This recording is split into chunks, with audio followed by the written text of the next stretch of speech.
നമുക്ക് അലീനയുടെയും മനുഷ്യങ്ങളുടെയും നാളത്തെ നല്ലൊരു കഥ കേട്ടാലോ? അതിനു മുമ്പ് ഒരു കാര്യം പറഞ്ഞോട്ടെ, വീഡിയോ ഇഷ്ടപ്പെടുവാണെങ്കിൽ ഒന്ന് ഹൈപ്പ് ചെയ്യാൻ മറക്കരുതേ. ആദ്യമായി കാണുന്നവരാണെങ്കിൽ സബ്സ്ക്രൈബ് ചെയ്യാനും മറക്കരുത് കേട്ടോ. അങ്ങനെ നമ്മൾ കാണുന്ന ബാലേന്ദ്രൻ്റെ ആകെപ്പാടെ ടെൻഷൻ അടിച്ച് മുറിയിലിരിക്കുകയാണ്. എന്ത് ചെയ്യണമെന്നറിയില്ല.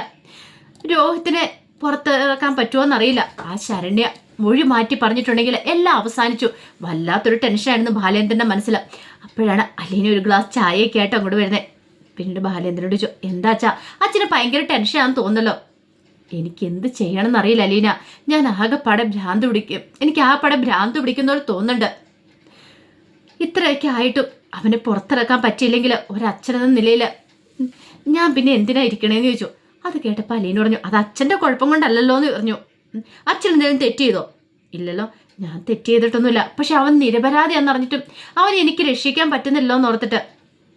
അച്ഛാ, അവൻ നിരപരാധിയൊക്കെ തന്നെയാ. പക്ഷെ അവൻ അങ്ങോട്ടേക്ക് ഒരിക്കലും പോകാൻ പോലും പാടില്ലായിരുന്നു. അവൻ അങ്ങോട്ടേക്ക് പോകേണ്ട വല്ല കാര്യം ഉണ്ടായിരുന്നോ? ആ ഹരിശങ്കറുമായിട്ടുള്ള കൂട്ട് വേണ്ടെന്ന് പലവട്ടം അവനോട് പറഞ്ഞാണ്. എന്നിട്ട് അവൻ കേട്ടോ? ചിലപ്പോൾ അവൻ ചെയ്തതിനൊക്കെയുള്ള ശിക്ഷയായിരിക്കും ദൈവം അവന് കൊടുത്തിരിക്കുന്നത്. പിന്നെ ശരണ്യുണ്ടല്ലോ, അവൾ മൊഴി മാറ്റി പറയുമെന്ന് എനിക്ക് തോന്നില്ല. ഉറപ്പായിട്ടും എന്നോട് പറഞ്ഞ കാര്യങ്ങൾ തന്നെ അവൾ കോടതി പറയാൻ വഴിയുണ്ട്. അച്ഛനതൊന്നും ഓർത്തിന് ടെൻഷൻ അടിക്കേണ്ടെന്ന് പറഞ്ഞ് ബാലേന്ദ്രനെ ആശ്വസിപ്പിക്കുകയാണ്. എന്നാലും ബാലേന്ദ്രന് വല്ലാത്തൊരു ബുദ്ധിമുട്ട് തന്നെയായിരുന്നു. ഈ സമയത്ത് ശരണ്യക്ക് കൺഫ്യൂഷനാ. നാളെ കോടതി ചെല്ലുമ്പോൾ എന്ത് പറയണ്ടേന്ന് അറിയത്തില്ല. അലീന ചേച്ചി പറഞ്ഞിരിക്കുന്നത് എപ്പോഴും സത്യത്തിന്റെ ഭാഗത്ത് നിൽക്കണം, മനസാക്ഷിക്ക് നിരക്കാത്തായിട്ട് ഒന്നും ചെയ്യരുതെന്നാ. ദൈവമേ, അങ്ങനെ വന്നിട്ടുണ്ടെങ്കിൽ പിന്നെ തൻ്റെ വീട്ടുകാരെയൊക്കെ എതിർക്കേണ്ടതായിട്ട് വരും. അവരും നേതാക്കന്മാരും ഒക്കെ പറഞ്ഞിരിക്കുന്ന കാര്യം രോഹിത്തിന്റെ പേരും കൂടെ ഉൾപ്പെടുത്തണമെന്നാ. അങ്ങനെ പറഞ്ഞ നിരപരാധിയായ ഒരാൾ ക്രൂശിക്കപ്പെടില്ലേ?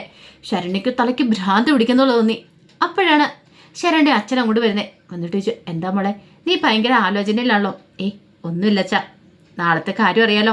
നാളെ കോടതി പോകേണ്ട ദിവസമാണ്. നീ ഒന്നും ഓർത്ത് ടെൻഷൻ അടിക്കണ്ട അച്ഛാ. ആ രോഹിത്ത് നിരപരാധിയല്ല അച്ഛാ. അപ്പം പിന്നെ ഞാൻ രോഹിത്തിനോട് കാണിക്കുന്ന തെറ്റല്ലേ? പാവം രോഹിത്തിനെ രോഹിത്തിനെ പീഡിപ്പിച്ചെന്ന് പറഞ്ഞുകൊണ്ട് കോടതി പറഞ്ഞിട്ടുണ്ടെങ്കിൽ രോഹിത്തിനും കൂടെ ശിക്ഷ കിട്ടില്ലേ? അത് കേട്ട് ഇനിയിപ്പോൾ അയാൾ പറഞ്ഞു, കിട്ടുവാണെങ്കിൽ കിട്ടട്ടെ, അവന് ശിക്ഷ കിട്ടുന്നതുകൊണ്ട് നിനക്കെന്താ കുഴപ്പം? അതൊന്നും നിന്നെ ബാധിക്കുന്ന കാര്യമല്ലല്ലോ. എങ്ങനെ അച്ഛാ ഇങ്ങനെ മനസാക്ഷി ഇല്ലാതെ പറയാൻ പറ്റുന്നേ? പാവം പിടിച്ചൊരു ചെക്കനെ, ഇവിടെ തെറ്റും ചെയ്യാത്തവനെ ഞാനങ്ങനെ ജയിലിലേക്ക് തള്ളിവിട്ട ദൈവം പോലും എന്നോട് പൊറുക്കില്ല എന്ന് പറഞ്ഞു. അതെ, കൂടുതൽ നീയൊന്നും പറയണ്ട. അവൻ അങ്ങോട്ടേക്ക് വന്നവനാണോ? അവനെന്താ അങ്ങോട്ടേക്ക് വന്നേ? അവനും ഇതിനകത്ത് പങ്കൊക്കെ ഉണ്ട്. എല്ലാവരും അറിഞ്ഞിട്ട് തന്നെയാ. പിന്നെ അവൻ നിന്നെ ഉപദ്രവിച്ചില്ലെന്ന് മാത്രമല്ലേ ഉള്ളൂ. കേസിന് ബലം കിട്ടണമെങ്കിൽ നീ കോടതിയിൽ അവൻ്റെ പേരൂടെ പറയണം. പറഞ്ഞ കാര്യങ്ങളൊക്കെ നിനക്ക് ഓർമ്മയുണ്ടല്ലോ എന്ന് ചോദിച്ചു. ശരണ്യയ്ക്ക് വല്ലാത്തൊരു ബുദ്ധിമുട്ടായി. ആ സമയത്ത് ഡിവൈഎസ്പിനെ കാണാനായിട്ട് വാർഡ് മെമ്പറും പിന്നെ വേറൊരു നേതാവും കൂടി ചെല്ലുന്നുണ്ട്. അങ്ങനെ ഡിവൈഎസ്പിയോട് കാര്യങ്ങൾ സംസാരിക്കണം. സാറേ, കഴിഞ്ഞ ദിവസം ഞങ്ങൾ വന്നിട്ടുണ്ടായിരുന്നു. വന്ന കാര്യങ്ങളൊക്കെ സാറിനോട് സംസാരിച്ചാൽ അറിയാലോ. ആ പെൺകുട്ടിയെ, ശരണ്യ എന്ന് പറയുന്ന പെൺകുട്ടിയെ സ്വാധീനിക്കാനായിട്ട് അവർ ശ്രമിക്കുന്നുണ്ട്. അവിടെ ചിലപ്പോൾ കോടതി മൊഴി മാറ്റി പറയുമെന്ന് പോലും ഞങ്ങൾക്ക് പേടിയുണ്ടെന്ന് പറഞ്ഞു. ഇനി അങ്ങനെ എന്തെങ്കിലും സംഭവിച്ചിട്ടുണ്ടെങ്കിൽ അറിയാലോ. അപ്പോഴേക്കും ഡിവൈഎസ്പി പറഞ്ഞു, അവൾക്ക് മനസ്സിലുള്ള എന്താണെന്നാ അവളുടെ മനസാക്ഷിക്ക് ചേരുന്ന കാര്യങ്ങൾ അവൾ പറയട്ടെ. പിന്നെ അറിയാലോ, അവൾ രോഹിത്തിൻ്റെ പേര് പറഞ്ഞിട്ടുണ്ടെങ്കിൽ രോഹിത്തിന് ശിക്ഷ കിട്ടുമെന്നുള്ള കാര്യം ഉറപ്പാണ്. അതിനിപ്പോൾ ആരൊക്കെ പറഞ്ഞാലും അതിജീവിതയുടെ മൊഴിക്കായിരിക്കും കോടതിയിൽ പ്രാധാന്യം. അല്ലാതെ ഒരാളെ അങ്ങനെ പെട്ടെന്നൊന്നും ഇറക്കിക്കൊണ്ടു പോകാൻ പറ്റില്ല എന്നൊക്കെ പറഞ്ഞു.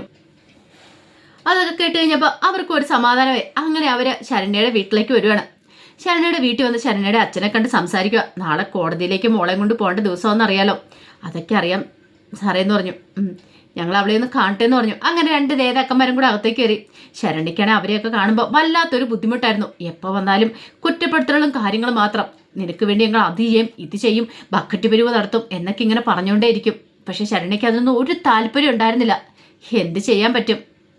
പെട്ടുപോയില്ലേ? ശരണ്യയ്ക്ക് പഠിക്കണം, പഠിച്ച് നല്ലൊരു ജോലി വാങ്ങണം എന്നൊക്കെയായിരുന്നു ആഗ്രഹങ്ങൾ. പക്ഷെ അതിനൊക്കെ തച്ചുപിടിക്കുന്ന രീതിയിലുള്ള പ്രവൃത്തികളൊക്കെയാണ് അവർ ചെയ്തുകൊണ്ടിരുന്നത്. അവർ വന്ന് ഓരോ മോഹന വാഗ്ദാനങ്ങളൊക്കെ അച്ഛനും അമ്മയ്ക്കും കൊടുത്ത് വീട് വെച്ച് തരാം, ജോലി വാങ്ങി കൊടുക്കാം, അതും വെറും സ്വീപ്പറായിട്ടൊരു ജോലി വാങ്ങിച്ചു കൊടുക്കാം എന്നൊക്കെയാണ് അവർ പറയണേ. മുറിയിൽ തന്നെ ഇരിക്കണം എന്നൊക്കെ. അതൊക്കെ ശരണ്യയ്ക്ക് ഒട്ടും ഉൾക്കൊള്ളാൻ പറ്റുന്ന കാര്യമായിരുന്നില്ല.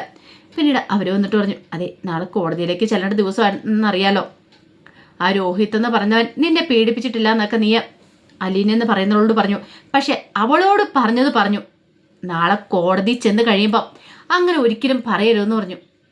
അപ്പോഴേക്കും ശരണ്യ പറഞ്ഞു, അത് പിന്നെ രോഹിത് എന്നെ ഉപദ്രവിച്ചിട്ടൊന്നുമില്ല, പിന്നെ ഞാനെങ്ങനെ രോഹിത്തിനെതിരെ പറയണമെന്ന് ചോദിച്ചു. അവൻ ഉപദ്രവിച്ചിട്ടില്ലായിരിക്കും, അവനവിടെ വന്നിട്ടുണ്ടല്ലോ. അവൻ്റെ പേര് ആദ്യമേ പറഞ്ഞു കൊടുത്തിരിക്കുന്ന കാര്യമാണ്. അവനെ നീ തിരിച്ചറിയണം, അവനും ഇതിനകത്ത് പ്രതിയാന്ന് പറയണം. അല്ലെങ്കിൽ നിന്നി പറയുന്ന മുഴുവൊന്നും ആരും വിശ്വസിക്കാൻ പോകുന്നില്ല എന്ന് പറഞ്ഞു. പോലീസുകാർ വരെ അവൻ്റെ പേര് പറയാനായിട്ട് നിന്നോട് നിർബന്ധിച്ചില്ലെന്ന് ചോദിച്ചു. അത് പിന്നെ അതെ, അത്രയും കൂടെ മതി, പറഞ്ഞു കേട്ടല്ലോ. എല്ലാം നിന്റെ നന്മയെ കരുതി, നിന്റെ കുടുംബത്തെ കരുതിയിട്ടാണ് പറയണേ. അതെല്ലാം കേട്ടിപ്പോൾ ശരണ്യക്ക് ഭയങ്കര ബുദ്ധിമുട്ടായി. പിന്നീട് അവരങ്ങോട്ട് പോകുവാണ്. അപ്പോൾ ശരണ്യ വല്ലാത്തൊരു മാനസിക ഭ്രാന്തിയിലായി. എന്ത് ചെയ്യണം? ഒരു ഭാഗത്ത് വീട്ടുകാർ, ഒരു ഭാഗത്ത് അലീന പറഞ്ഞ വാക്കുകളൊക്കെ ആയിരുന്നു. പിന്നീട് കൃഷ്ണമോളും അലീനയും കൂടെ സംസാരിക്കണം. അപ്പോഴേക്കും കൃഷ്ണമോൾ അലീനയോട് ചോദിച്ചു, അലീന ചേച്ചി, രോഹിത്തേട്ടനെ പുറത്തെത്തിക്കാൻ പറ്റുമെന്ന് ചോദിച്ചു. രോഹിത്തേട്ടൻ തെറ്റുകാരനല്ലെന്ന് നമുക്ക് കോടതി തെളിയിക്കാൻ പറ്റുമെന്ന് ചോദിച്ചു. തെളിയിക്കാൻ പറ്റുമെന്ന് തന്നെ മോളെ എൻ്റെ വിശ്വാസം. നാളെ കോടതി കൂടുന്ന സമയത്ത് ഉറപ്പായിട്ടും കാര്യങ്ങളൊക്കെ തുറന്നു പറയും മോളെ.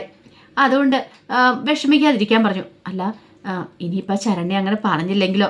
പറയുന്നത് തന്നെയാണ് എൻ്റെ വിശ്വാസം. ഈ സമയം കൃഷ്ണമോള് പറഞ്ഞു, ഇന്നേ ബാബിദേശി ഹോസ്പിറ്റലിൽ പോയിട്ടുണ്ടായിരുന്നു അമ്മയെ കാണാനായിട്ട്. എന്നിട്ടോ അമ്മ ഡിസ്ചാർജ് ആയിക്കുമ്പോൾ ഇങ്ങോട്ടേക്ക് വരുന്നില്ലെന്നോ? പിന്നെ എങ്ങോട്ടാ പോന്നേ?